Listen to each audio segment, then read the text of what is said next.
My sisters, I would never have guessed that we would gather together in a book. I wish I could meet all of you, but being together here is comfort somehow. Books can be deceiving, what they say and what they leave out. Samuel Coates, Isaiah Thomas, and John F. Thompson included me in their books as some kind of curiosity because I lived so long.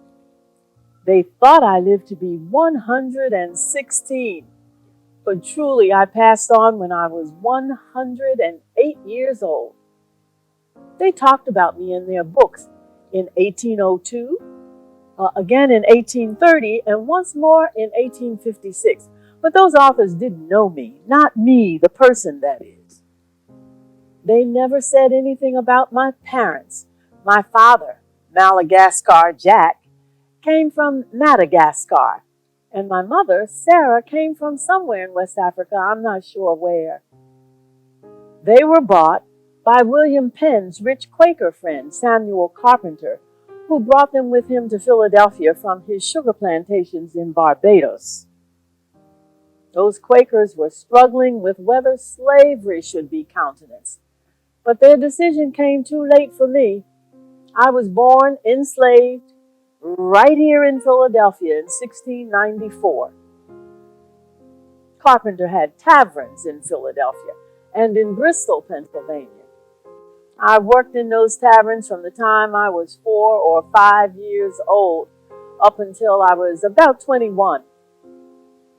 When I was 10, he took me from Philadelphia, where I lit William Penn's pipe, up the river to Bristol, Pennsylvania. There he had me working and scrubbing, cleaning and serving. Those people who wrote about me never asked why he sold me. He was scandalized when I had a baby by one of his married sons. My baby's name was Peg, and my mother took care of her. That's why, just before he died, Carpenter sold me away from my daughter to the man who ran Dunk's Ferry in Bensalem, Pennsylvania.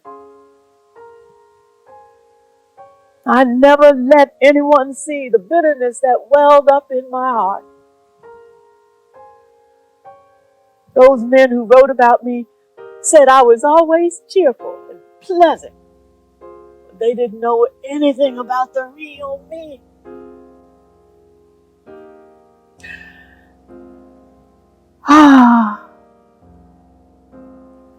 I took the knot of that anger, and eventually I ran the ferry on the Delaware River between Pennsylvania and New Jersey.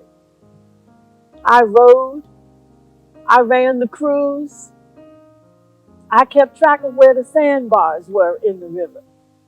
I recruited the passengers, I took care of the equipment, collected the payments, gave out the receipts, and made the repairs. I could not read nor write, but I ran it like it was my business, even though it couldn't ever be mine. After I couldn't work the ferry anymore, they sold me to 2 or 3 more people. I was old by then, but I was good at fishing, so I kept on working by selling what I caught on the river. They said I was friends with the wife of one of the people who bought me. She was all right, I guess, but it was more like we were stuck together in the same cell. What could we do but be civil to each other in that cramped up space, our spirits rubbing up against each other at every turn?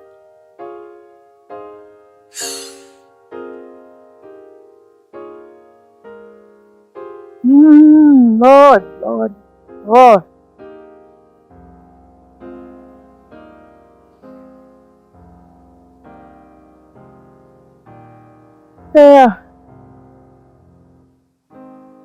There are things I need to say about what we've all been carrying. We mustn't be sad about the opportunities we might have missed. What folks in Philadelphia and the whole country thought they were doing to us, they did to the country, to the whole country. They deprived everybody of a lot of brilliance, a lot of pluck, a lot of beauty and knowledge and skill, and who knows what else. And we kept carrying on just the same.